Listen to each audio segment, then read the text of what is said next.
আর একজন মেয়ে ছেলে তিনজনকে খুশি করলে জান্নাতি, তিনজনকে খুশি করলে।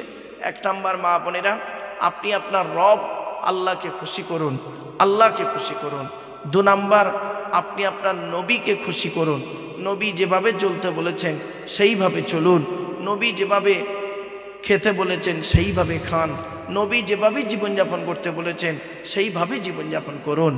এরপরে আসছি 3 নম্বরে হলো আপনি আপনার স্বামীকে খুশি করুন। মা বোনেদের বলে যাচ্ছি, স্বামীকে খুশি করুন। স্বামীর সঙ্গে কোনোদিন খারাপ আচরণ করবেন না। স্বামীর সঙ্গে একটা ছোট্ট কথা আপনাদের বলি, মায়েরা বোনেরা শুনে নিন।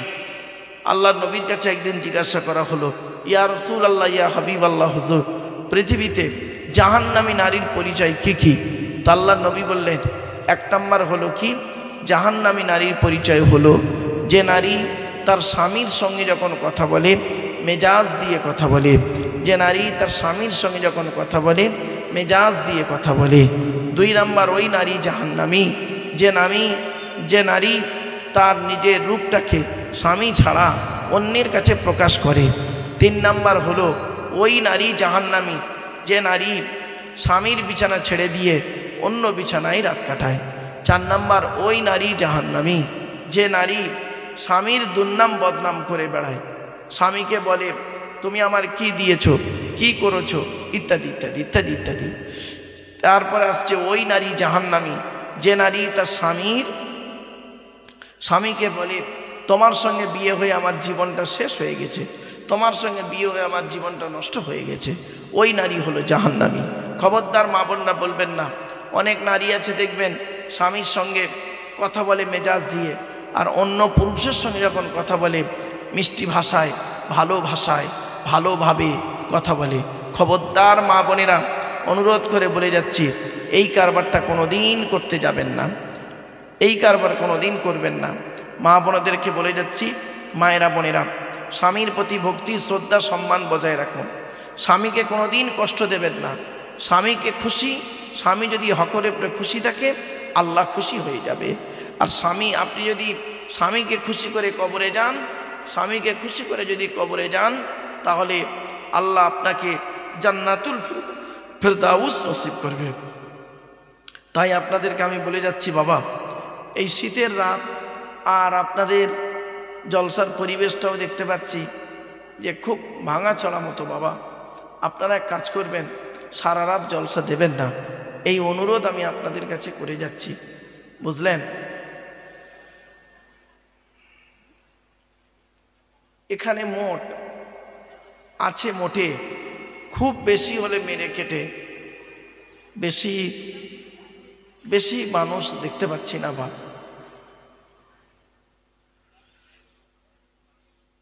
খুব যদি হয় 30 জন লোক বসে আছে।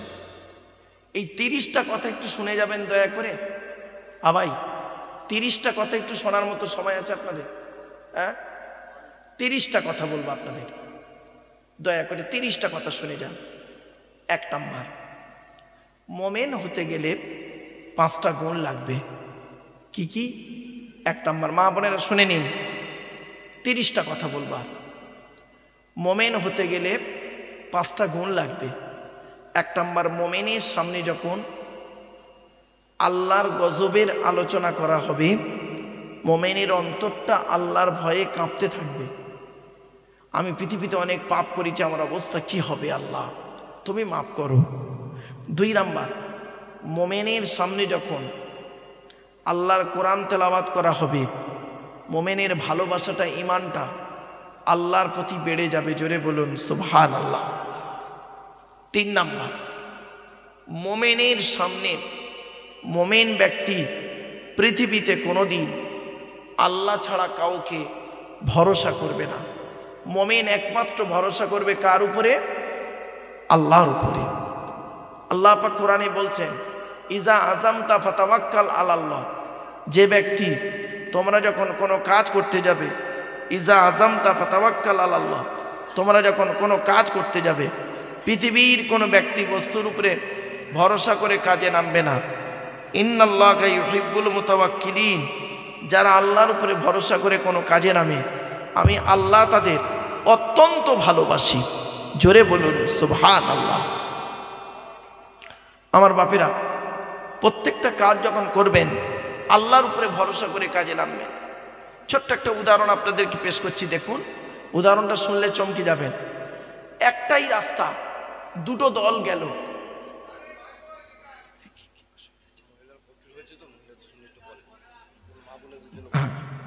মা বোনেরা শুনে নিন, একটাই রাস্তা, দুটো দল গেল। প্রথম দলটা পার হয়ে গেল, দ্বিতীয় দলটা ডুবে মরে গেল। কি আশ্চর্য দেখুন, একটাই রাস্তা, কিন্তু একটাই রাস্তা, নদীর মাঝখান থেকে একটাই রাস্তা। প্রথম দলটা পার হয়ে গেল, দ্বিতীয় দলটা ডুবে মরে গেল। ভরসাটা রাস্তার উপরে নয়, ভরসাটা হলো আল্লাহর উপরে। রাস্তাটা হলো নদীর মাঝখান। দল দুটোর নাম হলো মুসা নবীর দল, ফেরাউনের দল। মুসা নবীর দলবল পার হয়ে গেল, ফেরাউনের দলবল ডুবে মরে গেল। ভরসাটা রাস্তার উপরে নয়, ভরসাটা আল্লাহর উপরে। মুসা নবীর ভরসা ছিল আল্লাহর উপরে, পার হয়ে গেল। ফেরাউনের ভরসা ছিল রাস্তার উপরে, ডুবে মরে গেল। আমার বাপেরা, এই কথাগুলো শোনার লোকের অভাব। তাই আমার বড় কষ্ট হয় কি জানেন, যদি এত কষ্ট করে আসার পরে যদি শোনার মানুষ যদি না থাকে, বড় কষ্ট লাগে। ওয়াজ শোনার লোকের অভাব গভাব। কয়েক কটা কথা আমি আপনাদের বলেছি, 30টা কথা বলবো আপনাদের। আল্লাহ পাক আদমকে তৈরি করলেন 3টে স্তরে। প্রথমে আল্লাহ করলেন কি মাটি, হরেক রকমের মাটি। তারপরে ওই মাটিটাকে কি করলেন আল্লাহ, দুর্গন্ধ পচা কাদায় পরিণত করলেন। এই জন্য দেখবেন পৃথিবীর সব থেকে দুর্গন্ধ বস্তুর নাম হলো মানুষের গায়ের গন্ধ। মানুষ পচা গন্ধ, এত দুর্গন্ধ, মানুষ পচা গন্ধ। 3 নাম্বার হলো ওই মাটি কাদা, দুর্গন্ধ পচা কাদাটাকে আল্লাহ করলেন কি, সলসলিন কাল ফখর, ঠনঠনে মাটি করলেন। আমাদেরকে তৈরি করলেন আল্লাহ কিভাবে, বাপের পৃষ্ঠ হতে, মায়ের পেটে থেকে পৃথিবীতে আনলেন। মা বোনেরা ভালো করে শুনে নিন কথাটা, খুব গুরুত্বপূর্ণ কথা। তো মায়ের পেটে আনলেন, আসার পরে আল্লাহ পাক বললেন কি, আল্লাহ পাক আমাদের দেহের মধ্যে 4টে গুরুত্বপূর্ণ জিনিস দিলেন। 4টের একটা খারাপ হয়ে গেলে আপনি মারা যাবেন। 1 নাম্বার হলো ব্রেন, 2 নাম্বার হলো হার্ট, 3 নাম্বার হলো লিভার, 4 নাম্বার হলো কিডনি। এই 4টের একটা খারাপ হয়ে গেলে আপনি মারা যাবেন। এজন্য মা বোন বাবাজি যুবক ভাইদেরকে বলছি, 4টে জিনিসকে আপনারা ঠিক রাখবেন সব সময়ের জন্য।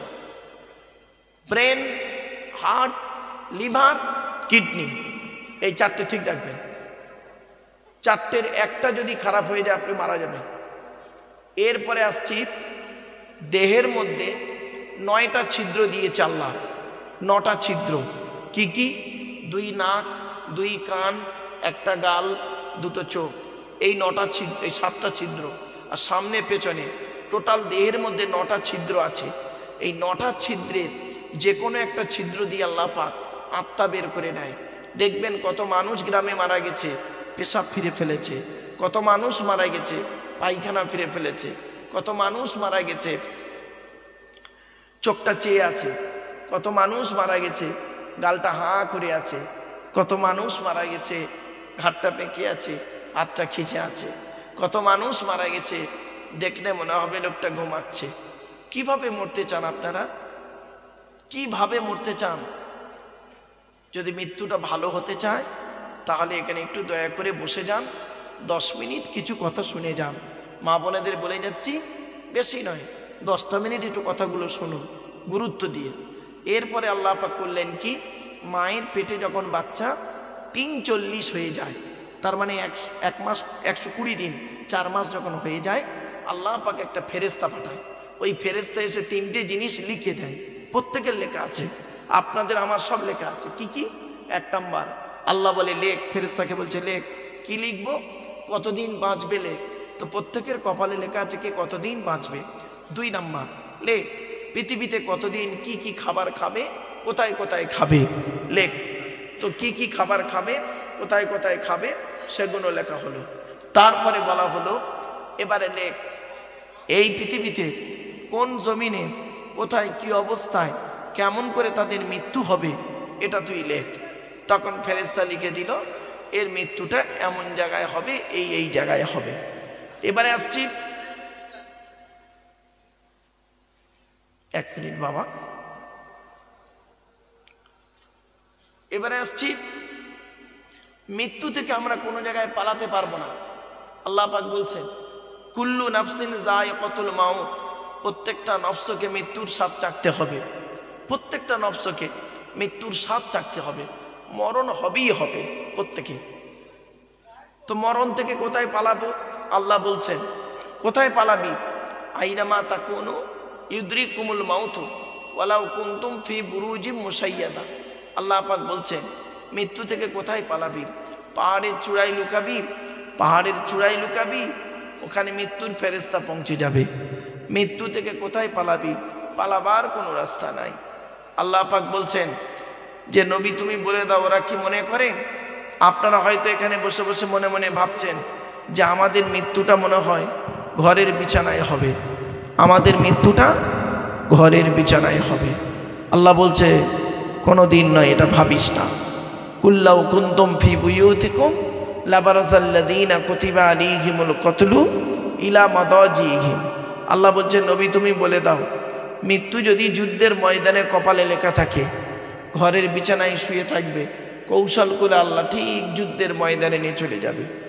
এরপরে আল্লাহ বলছেন নবী তুমি বলে দাও কুল ইন্নাল মাউতাল্লাযী তাফিরুনা মিনহু, মরণ থেকে তোমরা কোথায় পালাবে?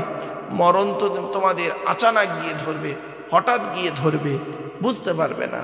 ফাইন্নাহু মুলাকিকুম সুম্মা তুরাদ্দুনা ইলা আলিমিল গায়বি ওয়াশ শাহাদা। আল্লাহ পাক বললেন আমি আল্লাহ আমার কাছে তোদের ফিরে আসতে হবে। ফায়ুনাব্বিউকুম বিমা কুনতুম তা'মালুন, পৃথিবীতে যে কাজগুলো করেছেন আল্লাহর কাছে সব জবাব দিতে হবে। বাপ কবরে শুতে হবে, কবর কাউকে ছাড়বে না। তাই আপনাদের কাছে আমার একান্ত আবেদন নিবেদন, কবরের ভয় করুন, একটু কবরের ভয় করুন, আর একটু মসজিদ মুখ হন। এই যুবক ছেলেরা, যুবতী মেয়েরা, নামাজের দিকে আসো, নামাজের দিকে এসো, দিনের দিকে এসো, রোজার দিকে এসো, হারাম থেকে বেঁচে থাকো। সুদ কারবার পাড়ায় খুব চলছে না বাবা?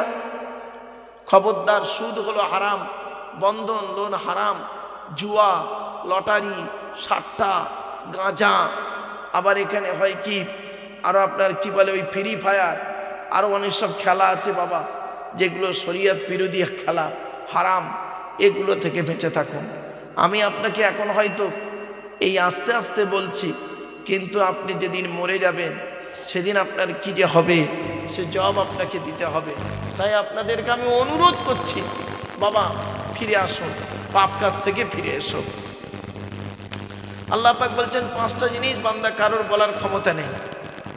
ইন্নাল্লাহা ইনদাহু ইলমুস সাআব ওয়া ইউনাজ্জিলুল গায়স ওয়া ইয়ালামু মা ফিল আরহাম ওয়া মা তাদরি নাফসুম মাযা তাকসিবু গাদাম ওয়া মা তাদরি নাফসুম বিআইয়ি আরদিন তামুত ইন্নাল্লাহা আলিমুন খবীর। সূরা লোকমানের শেষ 5টা আয়াত। 1 নম্বর হলো ইন্নাল্লাহা ইনদাহু ইলমুস সাআব, কিয়ামত কবে হবে বান্দা কেউ জানে না, তবে কিয়ামতের কিছু আলামত আল্লাহর নবী বলেছেন। আমি সেই আলামতগুলো একটু বলছি, একটু শোনেন তো বাপেরা। 1 নম্বর নবী বললেন কিয়ামতের আলামত হলো আইনুর ফাল ইলম, বিদ্যা সমাজ থেকে উঠে চলে যাবে। আজ মাধ্যমিক, উচ্চ মাধ্যমিক, বিএ পাস, এমএ পাস, আলেম, হাফেজ, মাস্টার, ডাক্তার, ইঞ্জিনিয়ার, প্রফেসর বেড়ে গেল। বুড়ো বুড়ি বাম্মার অনেকে ভাতও দেয় না, খবরও নেয় না। এজন্য আমি বলি what is the definition of education? Education কাকে বলে? EDUCATION।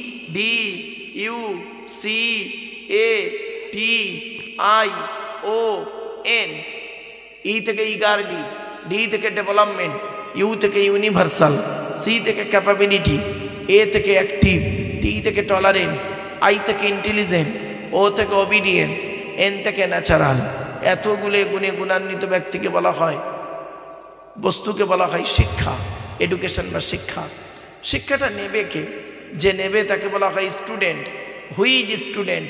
স্টুডেন্ট কে বাবা? খালি ওই 10টায় গেল 4টেই এলো, পড়াশোনা করলো না, পরীক্ষার খাতায় চুরি করলো আর স্যার ধরলো ছুরি মারলো, ওরে কোনো দিন স্টুডেন্ট বলে না। STUDENT, এক একটা লেটারের এক একটা গুণাগুণ আছে, তবেই তাকে স্টুডেন্ট বলে। S থেকে স্টাডি, T থেকে ট্রুথফুল, U থেকে ইউনিটি বা আনকমন, D থেকে ডেবোর্নিয়াস, E থেকে এফিসিয়েন্ট, N থেকে নোবেল, T থেকে টিপটপ। এতগুলো গুণী গুণান্বিত ব্যক্তিকে বলা হয় স্টুডেন্ট, যাকে তাকে স্টুডেন্ট বলে না। শিক্ষাটা দেবে কে? যিনি দেবেন তাকে বলা হয় teacher. Who is teacher? Teacher K? TEACHER। টি থেকে ট্রেনার, প্রশিক্ষণ প্রাপ্ত হতে হবে তবেই তুমি টিচার। ই থেকে ইগারডি, আগ্রহী হতে হবে তবেই তুমি টিচার। এ থেকে এবিলিটি, দক্ষতা থাকতে হবে তবেই তুমি teacher. Most important letter C থেকে ক্যারেক্টার, চরিত্র ঠিক থাকতে হবে তবেই তুমি টিচার। আজ থেকে 30 বছর আগে টিচার ছাত্রের সম্পর্ক ছিল পিতার পুত্রের ন্যায়, এখন হয়ে গেছে কি শুনবেন? বন্ধু বিড়ি চেয়ে খায়, খৈনি মলে দেয়। আজ থেকে 30 বছর আগে টিচার আর ছাত্রীর সম্পর্ক কি ছিল? পিতার কন্যার ন্যায়। মেয়েটি শিক্ষককে বাপের মতো ভক্তি করত, শ্রদ্ধা করত, আর শিক্ষক ছাত্রীকে নিজের কন্যা বলে মনে করত। এখন কি হয়েছে শুনবেন? টিচার ছাত্রীর সম্পর্ক বেশ কিছু জায়গায় স্বামী স্ত্রী, প্রাইভেট পড়াতে দিয়েছে, আরবি পড়াতে দিয়েছে, ইংরেজি পড়াতে দিয়েছে, অঙ্ক করাতে দিয়েছে, বিয়েটাও পড়িয়ে নিয়ে বসে আছে। এই জন্যই বলেছিলেন নবীজি, the messenger of Allah peace be upon him said, the best among with those with good manner. নবী বলেন, তোমাদের মধ্যে উত্তম ব্যক্তি ওই লোকটা যার ক্যারেক্টার, চরিত্র ভালো, ওই লোকটাই হলো উত্তম ব্যক্তি। একজন উকিল, ব্যারিস্টার, মাস্টার, ডাক্তার, মোল্লা, মনি সাহেব, পীর সাহেব, দরবেশ সাহেব, আমির সাহেব, মুফতি সাহেবের যদি চরিত্র খারাপ হয়, আর একজন টরিওয়ালার চরিত্র যদি ভালো হয়, টরিওয়ালাটাই হলো আল্লাহর কাছে প্রিয় ব্যক্তি। বাপেরা বাড়িতে গিয়ে ভাববেন। এজন্য আপনাদেরকে বলে যাচ্ছি, রাসূলুল্লাহ বলেছেন, দুই ঠোঁটের মাঝখানে, দুই রানের বীজখানে এই দুটো জিনিসের হেফাজতকারী সেই হলো জান্নাতি। Money loss is something loss, health loss is nothing loss, but character loss is everything loss. মানুষের যদি টাকা চলে যায়, ইনকাম করলে টাকাটা আবার ফিরে আসবে। মানুষের যদি শরীর চলে যায়, ভালো মন্দ খেলে শরীরটাও ফিরে আসবে। কিন্তু বন্ধুরে, মানুষের যদি চরিত্র চলে যায়, চরিত্র কিন্তু আর ফিরে আসবে না। এই জন্য আপনাদেরকে আমি অনুরোধ করে বলে যাচ্ছি, কথাগুলো একটু মাথায় রাখুন। এরপর আসছি এইচ থেকে অনেস্টি, সততা থাকতে হবে তবেই তুমি টিচার। ই থেকে আর্লি, টিচার হতে গেলে আগে আগে আসতে হবে। আর থেকে রেগুলারিটি, নিয়মিত ক্লাস করতে হবে। Trainer, eagerly, ability, character, honesty, early, regularity, এতগুলো গুণ যার মধ্যে আছে, he is a really teacher. তিনি হলেন সত্যিকারের একজন টিচার। আমার বলার উদ্দেশ্যটা কি? আল্লাহ রসুল বলেছেন, ইন্নামা বুইস্ত মুআল্লিমা, দুনিয়ার মানুষ মুহাম্মদকে আল্লাহ বিশ্বের মানুষের টিচার করে পাঠিয়েছে। বিশ্বের মানুষের টিচার হলেন প্রফেট মুহাম্মদ সাল্লাল্লাহু আলাইহি ওয়াসাল্লাম। ছোট্ট একটি উদাহরণ দিচ্ছি আপনাদেরকে, ভাবতে অবাক লাগবে আপনাদের। আচ্ছা বাপেরা বলেন তো দেখি,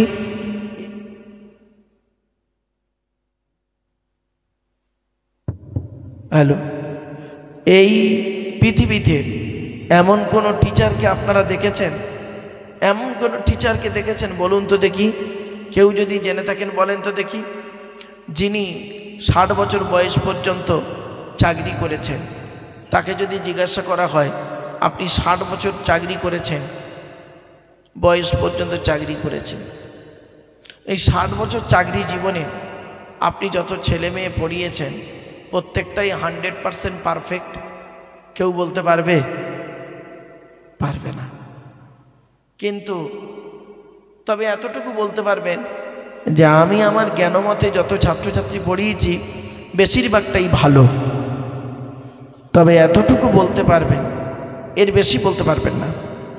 কিন্তু এই পৃথিবীতে এমন একজন প্রফেসর এসেছিলেন, এমন একজন টিচার এসেছিলেন, যার জন্ম হয়েছিল 570 খ্রিস্টাব্দের 29শে আগস্ট সোমবার, যার ইন্তেকাল হলো 632 খ্রিস্টাব্দের জুন মাসের 8 তারিখ সোমবার।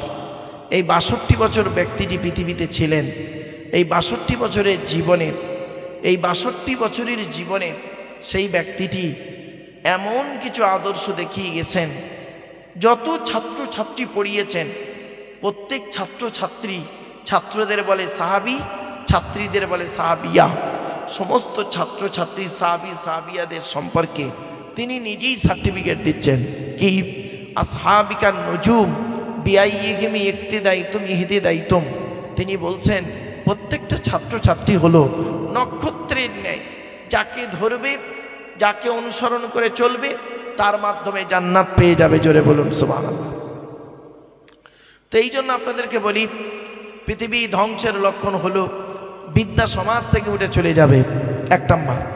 ২ নম্বর হলো পৃথিবী ধ্বংসের লক্ষণ হলো ওয়ায়ুকসারুস জিনা, ব্যভিচার বেড়ে যাবে।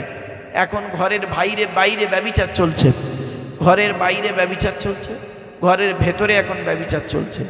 বাপেরা, ঘরের বাইরে ব্যভিচার চলছে, ঘরের ভেতরে ব্যভিচার চলছে। তা আপনাদের বাস্তবটাই বলছি, একদম অতি বাস্তবটাই বলছি, শুনে রেখে দিন। একজন পুরুষ যদি কোরআন মোতাবেক ২, ৩, ৪টে বিয়ে করে, এইটা ভালো না বাড়িতে একটা বউ রেখে পাড়ার 10টা নারীর সঙ্গে জেনা করাটা ভালো? বলুন আপনারা। শরীয়ত সম্মত ২, ৩, ৪টে বিয়ে করাটা ভালো না বাড়িতে একটা বউ রেখে বাইরের মেয়েদের সঙ্গে জেনায় লিপ্ত থাকা ভালো? শরীয়ত সম্মত ২, ৩, ৪টে বিয়ে করাটাই ভালো। কিন্তু কেউ যদি বাজারে 2টো বিয়ে করে, শরীয়ত সম্মত বিয়ে করে, আমরা তাদেরকে কি বলি? চরিত্রহীন ব্যক্তি, তাই না? আর যে ব্যক্তি বাড়িতে একটা বউ রেখে আর পাড়ার সমস্ত মেয়েদের খালি অবৈধ সম্পর্ক করছে, তাদেরকে আমরা বলি চরিত্রবান মানুষ। এটাই হলে সমাজ। তো বাবা, যত যাই বলুন, অনুরোধ করে আপনাদের বলে যাচ্ছি, শরীয়ত সম্মতভাবে চলুন। ওয়ায়ুকসারু জিনা, নবীজি বললেন ব্যভিচার বেড়ে যাবে। আল্লাহ নবী মেরাজে গেলেন, জান্নাত জাহান্নাম দেখলেন, জাহান্নামের গেটটা খোলা হলো, খুলতেই উনি দেখতে পেলেন জাহান্নামের গেটে যুবক যুবতীদের লজ্জাস্থান থেকে পুঁজার রক্ত বেরোচ্ছে, পুঁজার রক্ত। নবীজি জিজ্ঞাসা করলেন, এরা কারা? মানে হাউলা কি আখি জিব্রাইল, ও ভাই জিব্রাইল, এরা কারা? জিব্রাইল বললেন, আজুনা, এরা হলো ব্যভিচারকারী নারী আর পুরুষ, পৃথিবীতে ব্যভিচার করে করে বেড়াতো।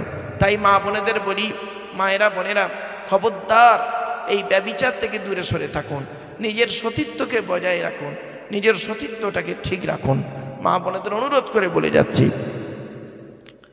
আল্লাহ নবী মেরাজে গেলেন, জান্নাত দেখলেন, জাহান্নাম দেখলেন। তো জান্নাতের ভিতরে নবীজি হাঁটছিলেন, হাঁটতে হাঁটতে দেখলেন যে একজনের জুতোর আওয়াজ শুনতে পেলেন নবীজি বললেন, আরে জান্নাতের ভিতরে জুতোর আওয়াজ কার রে?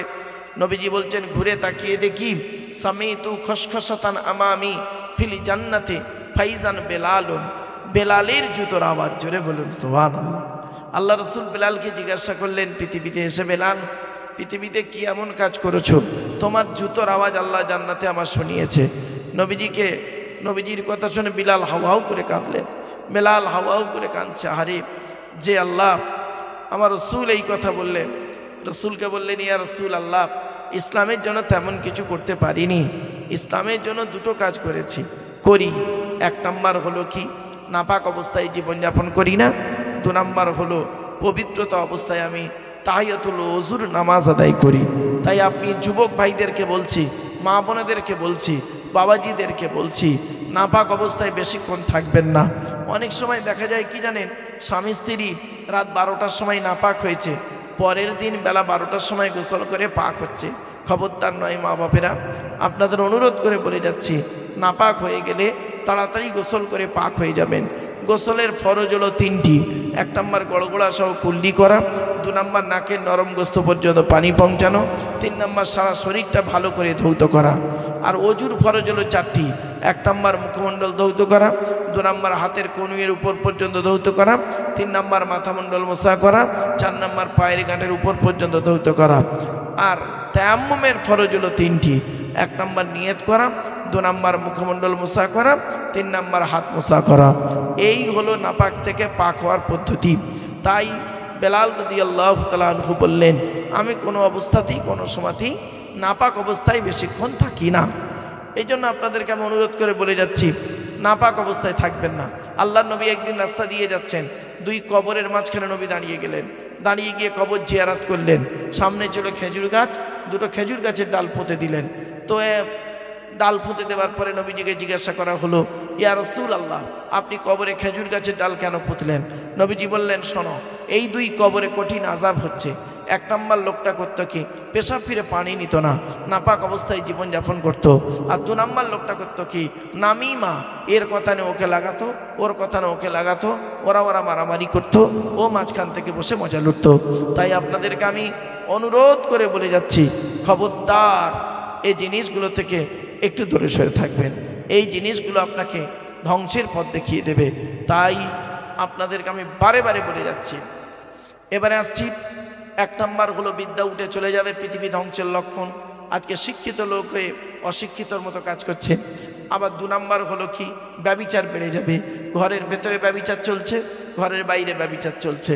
এবার আসছি তিন নম্বর, ওয়ায়ুকসারু সুরবুল খমার। নবীজি বলেছেন, পৃথিবী কিয়ামতের আলামত হলো, পৃথিবী ধ্বংসের লক্ষণ হলো মদ পান বেড়ে যাবে, মদ খাওয়া বেড়ে যাবে। মানুষ মদের নাম পরিবর্তন করে মদ পান করবে, মদের নাম পরিবর্তন করে মদ পান করবে, এইরকমভাবে মদ পান চলবে।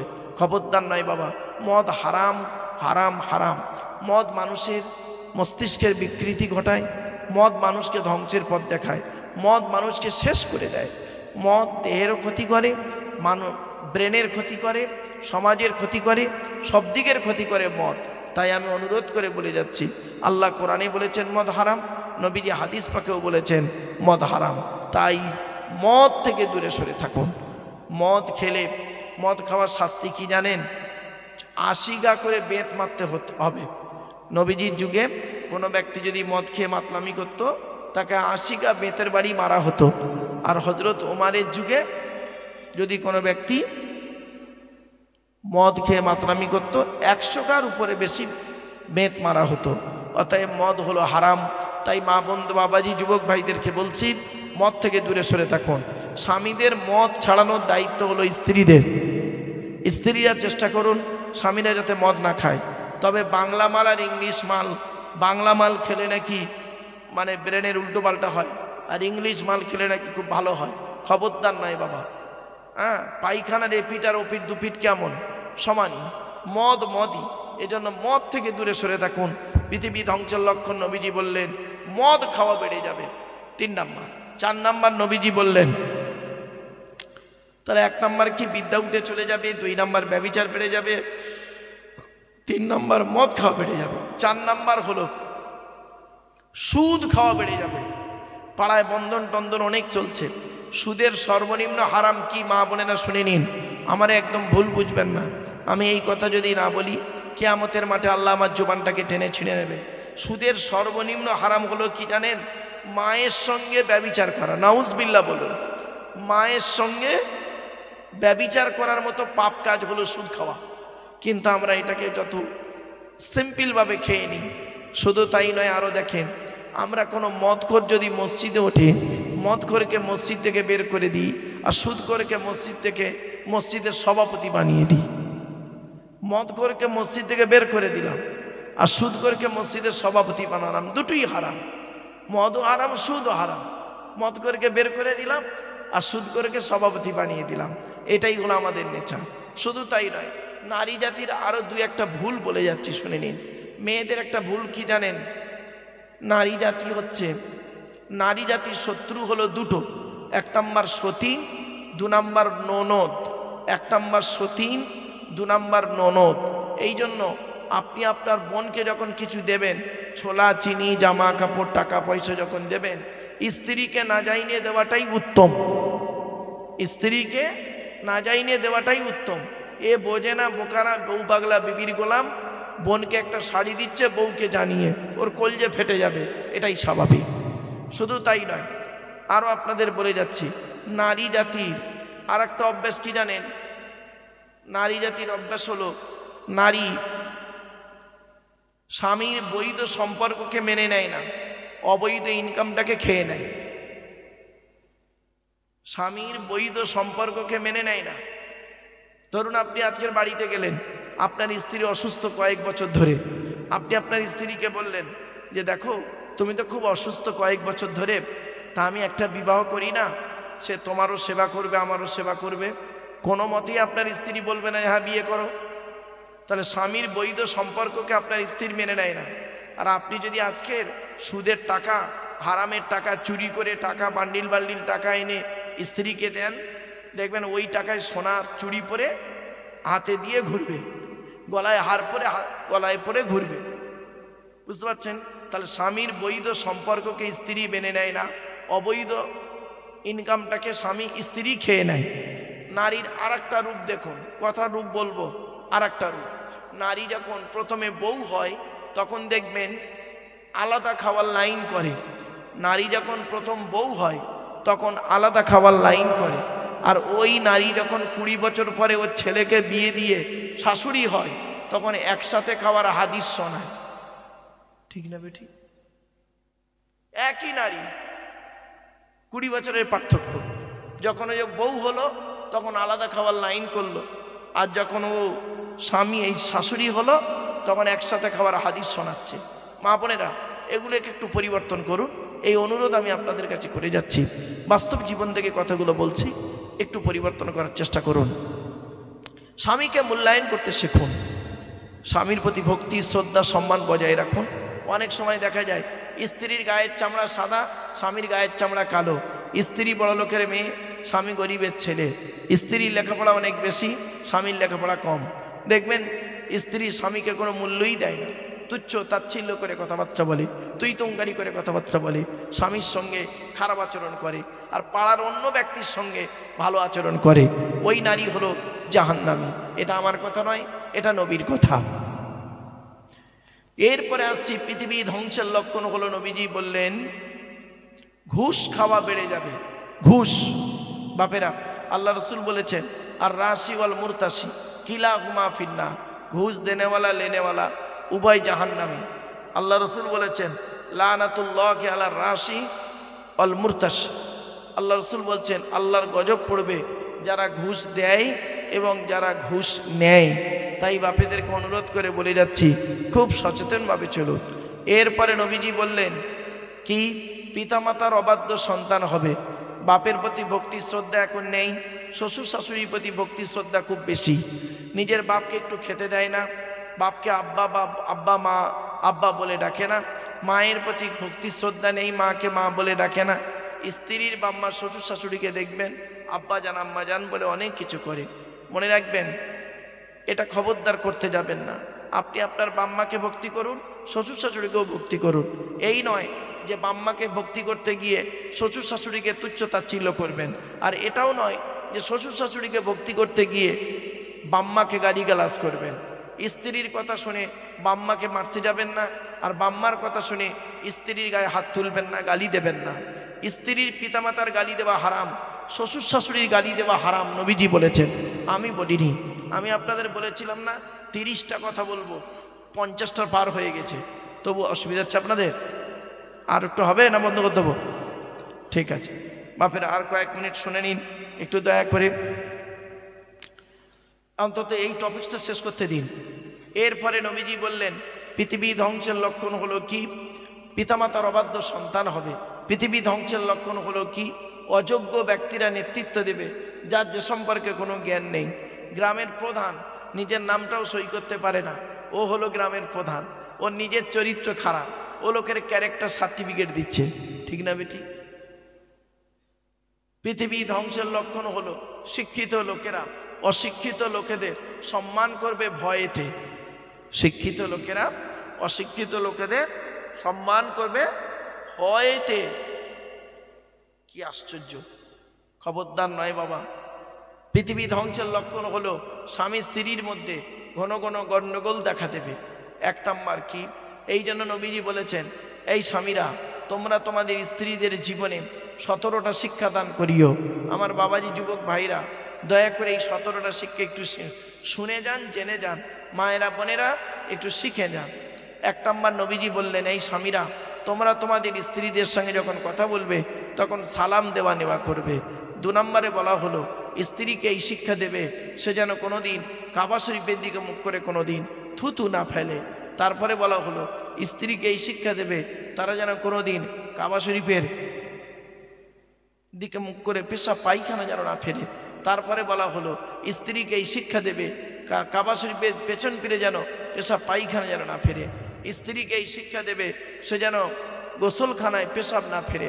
স্ত্রীকে এই শিক্ষা দেবে সে যেন গোসলখানায় উলঙ্গ অবস্থায় গোসল যেন না করে।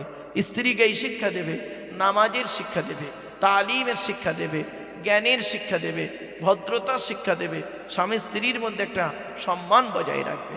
স্ত্রীকে এই শিক্ষা দেবে সে যেন কোনোদিন মাথার বালিশ, হাতের চুড়ি তারা যেন কোনোদিন দুটো ব্যবহার না করে।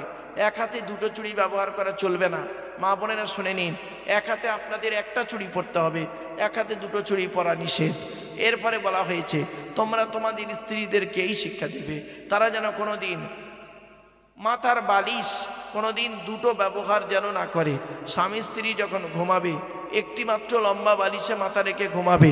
স্বামী স্ত্রী যদি এক বালিশে মাথা রেখে ঘুমায় আল্লাহর রহমত মোহাম্মত ভালোবাসা আল্লাহ বাড়িয়ে দেবে। জোরে বলুন সুবহানাল্লাহ। শুধু তাই নয়, আরও বলা হয়েছে স্বামী স্ত্রী যখন খাবে এক প্লেটে খাবে, এক প্লেটে স্বামী স্ত্রী খাবে। স্বামী তার স্ত্রীর গালে খাবার তুলে দেবে। শুনে নিন, আল্লাহ রসুল বলেছেন কোনো স্বামী যদি তার স্ত্রীর গালে খাবার তুলে দেয় আল্লাহর রহমত ওই বাড়িতে সৎকার মতো তুলনা হয়। বুঝতে পারছেন? সৎকার সমতুল্য। স্ত্রীর পিছনে পয়সা খরচা করা, ছেলে মেয়ের পিছনে পয়সা খরচা করা, আল্লাহ রহমত নাসিল হবে। এজন্য আমরা অনেক সময় কি করি, অন্যের পিছনে পয়সা ব্যয় করি, বইয়ের পিছনে পয়সা কম ব্যয় করি, আর পাড়ার কোন ভাবিকে ভালোবাসে তার পিছনে পয়সা দিতে পারলে যেন বাঁচে। খবরদার না, এ কাজটা করতে যেও না বাবা।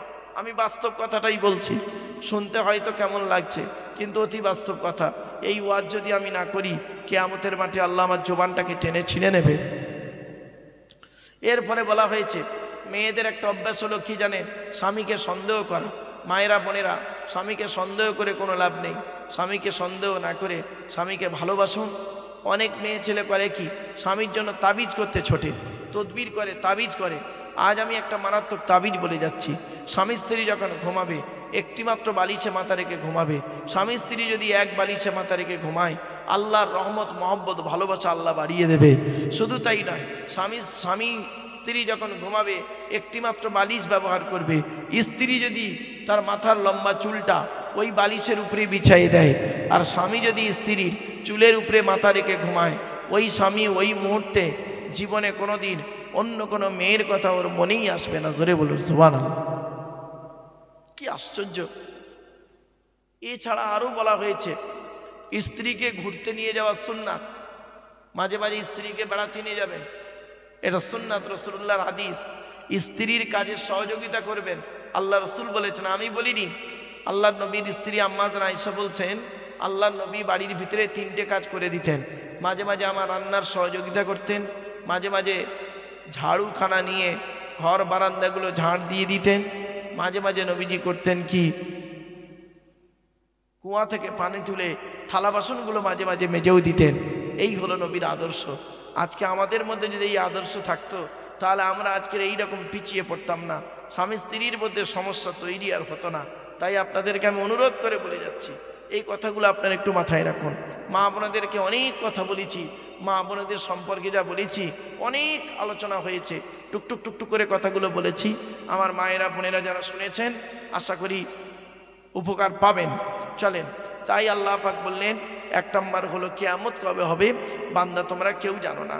2 নম্বর ওয়াইনাজিলুল গাইস, কোন মেঘে কতটা পানি বর্ষণ হবে বান্দা কারোর বলার ক্ষমতা নেই, কোন মেঘে কতটা পানি বর্ষণ হবে। 3 নম্বর হলো ওয়াইনাজিলুল গাইস ওয়ায়ালামু মা ফিল আরহাম, মায়ের পেটে কি আছে, চোর হবে না ডাকাত হবে, আলেম হবে না হাফেজ হবে, এ বলার ক্ষমতা কারোর নেই। 4 নম্বর হলো ওমা তাদরি নাফসুম মাযা তাকসিবু গাদা, আগামীকাল বান্দা কি খাবার খাবে, কত টাকা উপার্জন করবে, এ বলার ক্ষমতা তোমাদের কারোর নেই। কোথায় খাবে, কি খাবে, এ বলার ক্ষমতা নেই। 5 নম্বর হলো ওমা তাদরি নাফসুম বিআইয়ি আরদিন তামুত, কোন জমিনে কোথায় কবে কি অবস্থায় তোমাদের মৃত্যু হবে, এ বলার ক্ষমতা তোমাদের কারোর নাই। এ বলার ক্ষমতা তোমাদের কারণ নেই। এই জন্য আপনাদেরকে আমি অনুরোধ করে বলছি, মৃত্যু কোথায় হবে কেউ জানে না, তবে মরণটা যদি ঈমানের সহিত হয় সেই চেষ্টা করবেন। আল্লাহ পাক কোরআনে বলেছেন তোমাদের মৃত্যুটা যেন ভালোভাবে হয়। মুসলমান না হয় তোমরা মরো না। বাপেরা শুনে রেখে দিন, এমন মৃত্যুবরণ করুন মৃত্যুর পরে আপনার দেহটা পচবে না, টাটকা থাকবে। মরণের পরে কয়েক কটা দেহ টাটকা থাকে, মাটি খেতে পারে না। এক নাম্বার হলো নবীদের দেহ মোবারক মাটি খেতে পারে না, টাটকা থাকে। 2 নাম্বার শহীদানদের দেহ মোবারক মাটি খেতে পারে না, টাটকা থাকে। 3 নাম্বার হলো মোকাম্মাল কোরআনে হাফেজের দেহ মাটি খেতে পারে না, টাটকা থাকে। 4 নাম্বার হলো হাক্কানি আলেমের দেহ মাটি খেতে পারে না, টাটকা থাকে।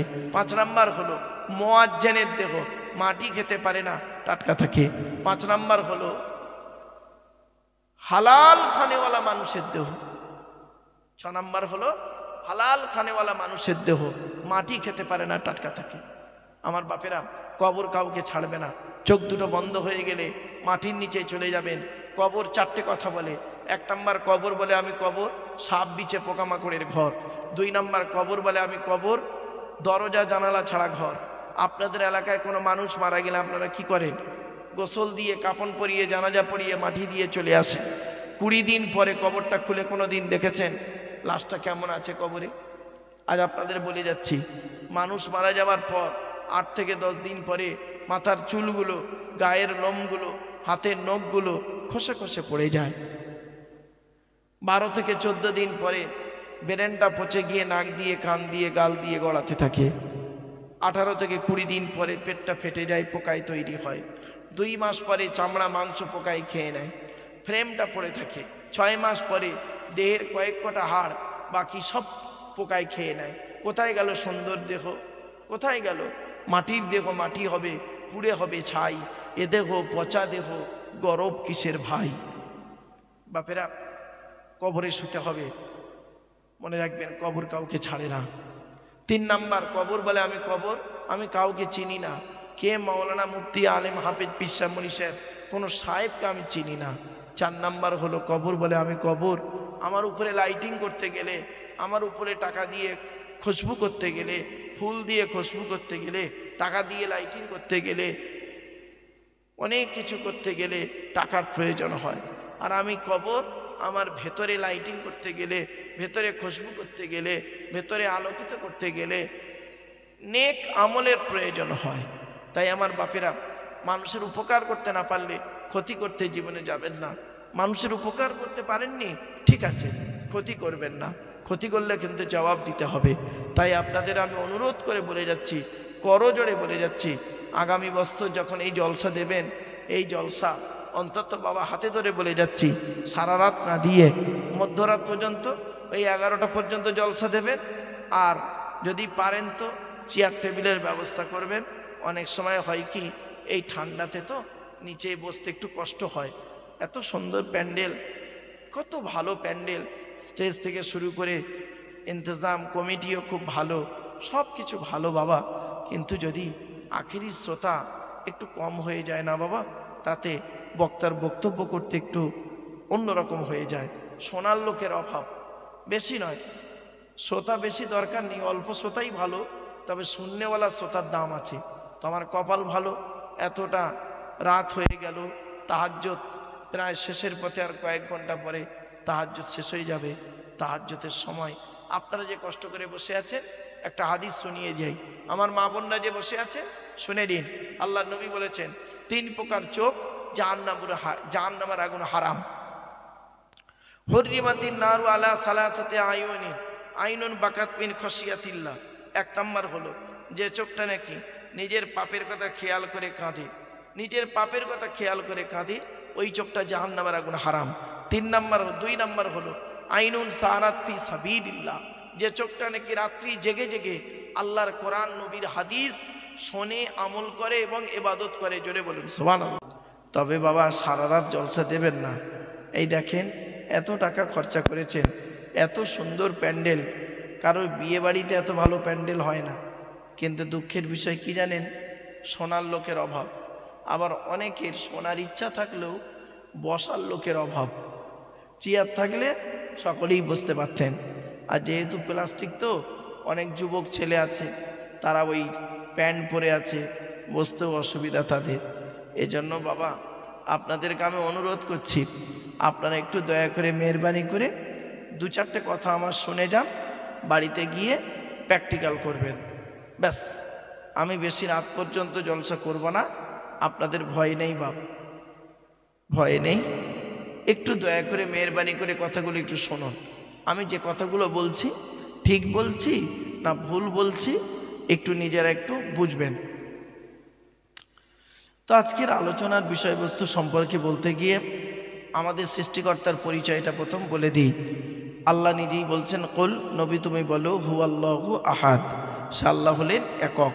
2 নাম্বার আল্লাহু সামাদ, আল্লাহ হলেন অমুখপেক্ষী, আল্লাহ কারোর মুখপেক্ষী নন, সারা পৃথিবী তার মুখপেক্ষী। 3 নাম্বার লাম ইয়ালিদ ওয়ালাম ইউলাদ, আল্লাহ কাউকে জন্ম দেয়নি, আল্লাহকেও কেউ জন্ম দেয়নি। 4 নাম্বার ওয়ালাম ইয়াকুল্লাহু কুফুয়ান আহাদ, আল্লাহর সমকক্ষ কেহই নেই। এই হলো মোট আল্লাহ 4টে পরিচয়। আল্লাহর পরে স্থান হলো নবীদের, নবীদের পরিচয় হলো 3টি। 1 নাম্বার যিনি নবী হবেন তার চরিত্র উত্তম হতে হবে। 2 নাম্বার যিনি নবী হবেন তার উপরে আল্লাহর তরফ থেকে ওহী নাযিল হতে হবে। 3 নাম্বার যিনি নবী হবেন তার দ্বারাই অলৌকিক ঘটনা ঘটতে হবে। এই হলো 3টে পরিচয়। এবার আসছি আমাদের পরিচয়। আমাদের পরিচয় হলো 2টি। কি কি? 1 নাম্বার 100% আল্লাহকে বিশ্বাস করতে হবে, 100% আল্লাহকে বিশ্বাস করতে হবে। 2 নাম্বার হলো পৃথিবীতে যতদিন বাঁচবেন আপনারা ভালো ভালো কাজগুলো করে যাবেন, মানুষের উপকার করতে না পারলে কোনো দিন ক্ষতি করতে যাবেন না। এই অনুরোধ আপনাদের বলে যাচ্ছি। মানুষকে গালি দিলে না বাবা, মানুষকে গালি দিয়ে কোনো দিন প্রতিশোধ নেওয়া যায় না, ঠিক না বেঠিক? মানুষকে গালি দিয়ে, কটু কথা বলে, ধমকি দিয়ে, হুমকি দিয়ে কোনো দিন প্রতিশোধ নেওয়া যায় না। মনে রাখবেন, আজ আপনার বয়সটা 25, তাই আপনি 70 বছরের একজন, 50 বছরের একজন মানুষকে গালি দিয়ে দিলেন, মেজাজ দিয়ে দিলেন। কিন্তু এমন একটা দিন আসবে, আপনি যখন 70 বছর বয়স হয়ে যাবে, আর একজন 15 বছরের ছেলে আপনার গায়ে হাত তুলে দেবে। আল্লাহ ছাড় দেয়, ছেড়ে দেয় না। আল্লাহ ছাড় দেয়, ছেড়ে দেয় না। খবরদার বাবা, কোনোদিন কাউকে অপমান বেইজ্জতি করতে যাবেন না, এই অনুরোধ আমি আপনাদের কাছে রাখছি। অসুস্থ পরিস্থিতি অনেক সময় অনেক রকম হতে পারে, ঠিক না বেঠিক? এই দেখেন, আমি আপনাদের এখানে বসে ওয়াজ করছি, এখনই আল্লাহ না করুক এমন একটা অসুস্থ এসে গেল আমার শরীরের মধ্যে, আমি কথাই বলতে পারলাম না, শুয়ে পড়লাম, শেষ। এই জন্য বাবা, কখনকার মৃত্যু আসে, কখনকার কি হয় কেউ জানে না। তাই আপনাদেরকে বলছি, কথাগুলো একটু গুরুত্ব দিয়ে শোনার চেষ্টা করুন বাপেরা। টু দি পয়েন্টের উপরে কথাগুলো আমি আপনাদের কাছে রাখবো, একটু বোঝার চেষ্টা করবেন। আর মা বোনেরা আছে, আমার মা বোনেরা আছে, মায়েদের সম্পর্কে, বোনেদের সম্পর্কে আজ আমি কিছু কথা বলবো। নারীদের চরিত্র কেমন, কত রকমের নারী পৃথিবীতে পাওয়া যায়। মা বোনেদের বলছি, মায়েরা বোনেরা একটু এগুলোকে ফলো করবেন। আসছি, আমাদের নবী যিনি হযরত মুহাম্মদ মুস্তাফা সাল্লাল্লাহু আলাইহি ওয়াসাল্লাম,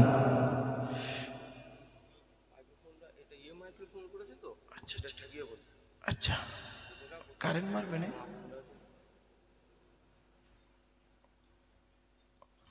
তো, সেজন্য আপনাদেরকে আমি বলছি, আমার মায়েরা বোনেরা, আপনারা কথাগুলো একটু বোঝার চেষ্টা করুন, একটা একটা করে আপনাদের কাছে তুলে ধরব। আল্লাহ পাক রব্বুল আলামিন কোরআনে বললেন 250 রকমের হারাম। কত? 250 রকমের হারাম আছে, 250 রকমের হালাল আছে। তো 250 রকমের হারামের ভিতর থেকে আমি আপনাদের কাছে কয়েক কটা হারাম আপনাদের সঙ্গে আমি একটু আলোচনা করছি। বাপ আল্লাহ পাক বলছেন, কুল তাআলাউ আতলু মা হাররামা রাব্বুকুম আলাইকুম আল্লা তুশরিকু বিহি শাইয়্যা ওয়া বিল ওয়ালিদাইনি ইহসানা ওয়া লা তাকতুলু আওলাদাকুম মিন ইমলাক নাহনু নারযুকুকুম ওয়া ইয়্যাহুম ওয়া লা তাকরাবুল ফাওয়াহিশা মা যাহারা মিনহা ওয়া মা বাতান ওয়া লা তাকতুলুন নাফসাল্লাতী হাররামাল্লাহু ইল্লা বিল হাক্কি যালিকুম ওয়াসাকুম বিহি লাআল্লাকুম তাআকিলুন ওয়া লা তাকরাবু মালাল ইয়াতীমি ইল্লা বিল্লাতী হিয়া আহসান হাত্তা ইয়াবলুগা আশুদ্দাহু ওয়া আউফুল কাইলা ওয়াল মিজানা বিল কিসতি লা নুকাল্লিফু নাফসান ইল্লা উসআহা ওয়া ইযা কুলতুম ফাআদিলু ওয়ালাউ কানা যা কুরবা ওয়া বিআহদিল্লাহি আউফু যালিকুম ওয়াসাকুম বিহি লাআল্লাকুম তাযাক্কারুন ওয়া আন্না হাযা সিরাতি মুস্তাকিমা ফাত্তাবিউহু ওয়া লা তাত্তাবিউস সুবুলা ফাতাফাররাকা বিকুম আন সাবিলি যালিকুম ওয়াসাকুম বিহি লাআল্লাকুম তাত্তাকুন। এই 10টা হারাম আজকের আপনাদের সঙ্গে আমি আলোচনা করব। প্রথমত বাংলা মানেটা বলে দিই। আল্লাহ পাক বলছেন, নবী তুমি বলে দাও, তাআলাউ আতলু মা হাররামা রাব্বুকুম আলাইকুম, তোমরা এসো আমি তোমাদেরকে তেলাওয়াত করে শোনাবো যেটা রব্বুল আলামিন তোমাদের জন্য হারাম করেছেন। তার মধ্যে 10টা হারাম কি কি?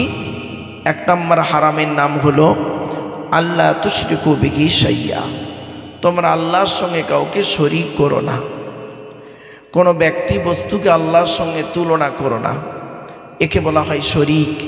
তো আমার বাপেরা, সৃষ্টিকর্তা হলেন একক, তার সঙ্গে কোনো ব্যক্তি বস্তুর তুলনা করবেন না। 2 নাম্বার হলো, অনেক সময় অনেক মা বোন আছে তারা কসম খায় আল্লাহ ছাড়া অন্যের নামে,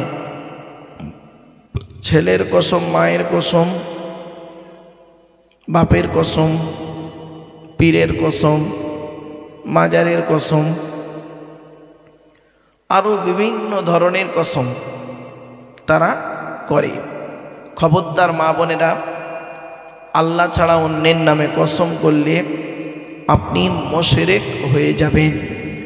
তাই আপনি আল্লাহ ছাড়া অন্যের নামে কসম করবেন না। খবরদার নয়, আল্লাহর কসম করবেন কিন্তু অন্য কসম করবেন না। আর কসম যদি করেন, কসম যদি ভেঙে ফেলেন, তার কাফারা দিতে হবে। কসমের কাফারা কি? 10টা ফকির খাওয়াতে হবে, 10টা ফকিরকে কাপড় দান করতে হবে, আবার যদি না পারেন একটা গোলাম আজাদ করতে হবে, অথবা 3টে রোজা রাখতে হবে। এই হলো কসমের জরিমানা বা কাফারা।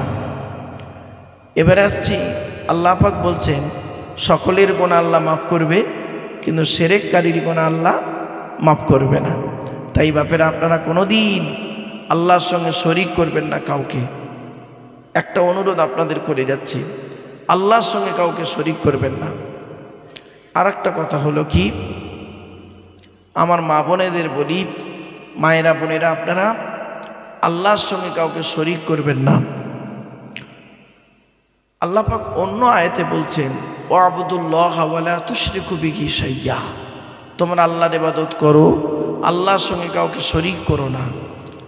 আর কি? ওয়াবিল ওয়ালিদাইনি ইহসানা, পিতামাতার সেবা যত্ন করো। পিতামাতার সেবা যে কত বড় মূল্যবান জিনিস সেটা অনেকেই বোঝে না। তাই আমি আপনাদের সকলকে বলছি, হিন্দু মুসলিম সকলকে আমি বলছি, আপনারা আপনাদের পিতামাতার সেবা যত্ন করবেন। পিতামাতাকে কোনোদিন কাঁদাবেন না, কি হিন্দু কি মুসলিম, পিতামাতাকে কোনোদিন কাঁদাবেন না। যে বাড়িতে বৃদ্ধ পিতামাতা বেঁচে আছে সেই বাড়িতে আল্লাহর রহমত ঝরে ঝরে পড়বে। জোরে বলুন সুবহানাল্লাহ। সেই বাড়িতে আল্লাহর রহমত ঝরে ঝরে পড়বে। কোনোদিন কোনো বাপ আর মাকে বৃদ্ধাশ্রমে রেখে আসবেন না।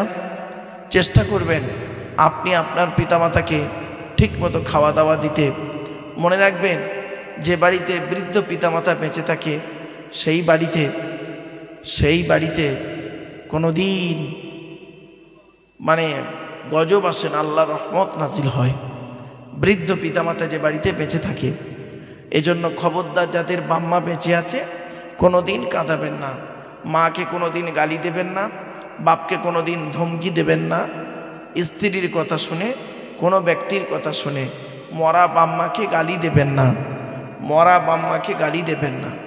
মনে রাখবেন আজ আপনার বাম্মা বেঁচে আছে, কাল আপনার বাম্মা মারা যাবে, আপনাকে অন্য গালি দিয়ে আদায় করে নেবে। খবরদার নয়, মরা বাম্মাকে কোনো দিন গালি দেবেন না। আল্লাহ পাক বললেন অবিল ওয়ালিদাইনি ইহসানা, পিতামাতার সেবা যত্ন করো। আল্লাহর নবীদের পরই স্থান হলো বাপ আর মায়ের। মায়েরা বোনেরা একটু শুনে নিন, আল্লাহর নবীদের পরই স্থান হলো বাপ আর মায়ের। একজন পুরুষ 4 জনকে খুশি করলে জান্নাতি। 1 নম্বর হলো তার রব আল্লাহকে তুমি খুশি করো, আল্লাহ যেভাবে জীবনযাপন করতে বলেছে সেইভাবে জীবনযাপন করো। নবীজি যেভাবে খেয়েছেন সেইভাবে তুমি খাও, নবীজি যেভাবে ঘুমিয়েছেন সেইভাবেই তুমি ঘুমাও, নবীজি যেইভাবে ব্যবসা বাণিজ্য করেছেন তুমিও সেইভাবে ব্যবসা বাণিজ্য করো, নবীজি যেভাবেই চলেছেন সেইভাবেই তোমাকে আমাকে চলতে হবে। তাই আপনাকে বলে যাচ্ছি অবিল ওয়ালিদাইনি ইহসানা, পিতামাতার সেবা যত্ন করো। নবীজি বললেন রাদিয়াল্লাহু ফি রাদিয়াল ওয়ালিদাইনি ওয়া সাকতুল্লাহি ফি সাকতিল ওয়ালিদাইন। ছেলে মেয়েরা, হকের উপরে তোমাদের বাম্মা যদি তোমার উপরে নারাজ হয়ে যায়, আল্লাহ নারাজ হয়ে যাবে। হকের উপরে তোমাদের বাম্মা যদি খুশি হয়ে যায়, আল্লাহ খুশি হয়ে যাবে। তাই বন্ধুরা, জীবনে কোনো দিন স্ত্রীর কথা শুনে বাম্মাকে গালি দিও না, কোনো ব্যক্তি বস্তুর কথা শুনে কোনো দিন বাম্মাকে গালি দিও না। আল্লাহর গজব কোন দিক থেকে আসবে তুমি বুঝতে পারবে না। রাসূলুল্লাহ বলেন 3 ব্যক্তির দোয়া আল্লাহর দরবারে কবুল হয়, কোনো মিস যায় না। সালাসু দাওয়াতিন মুস্তাজাবাতিন লা শাক্কা ফীহি, 3 ব্যক্তির দোয়া আল্লাহর দরবারে কবুল হয়, কোনো মিস যায় না। 1 নম্বর হলো দাওয়াতুল মাজলুম, অত্যাচারকৃত মানুষের দোয়া।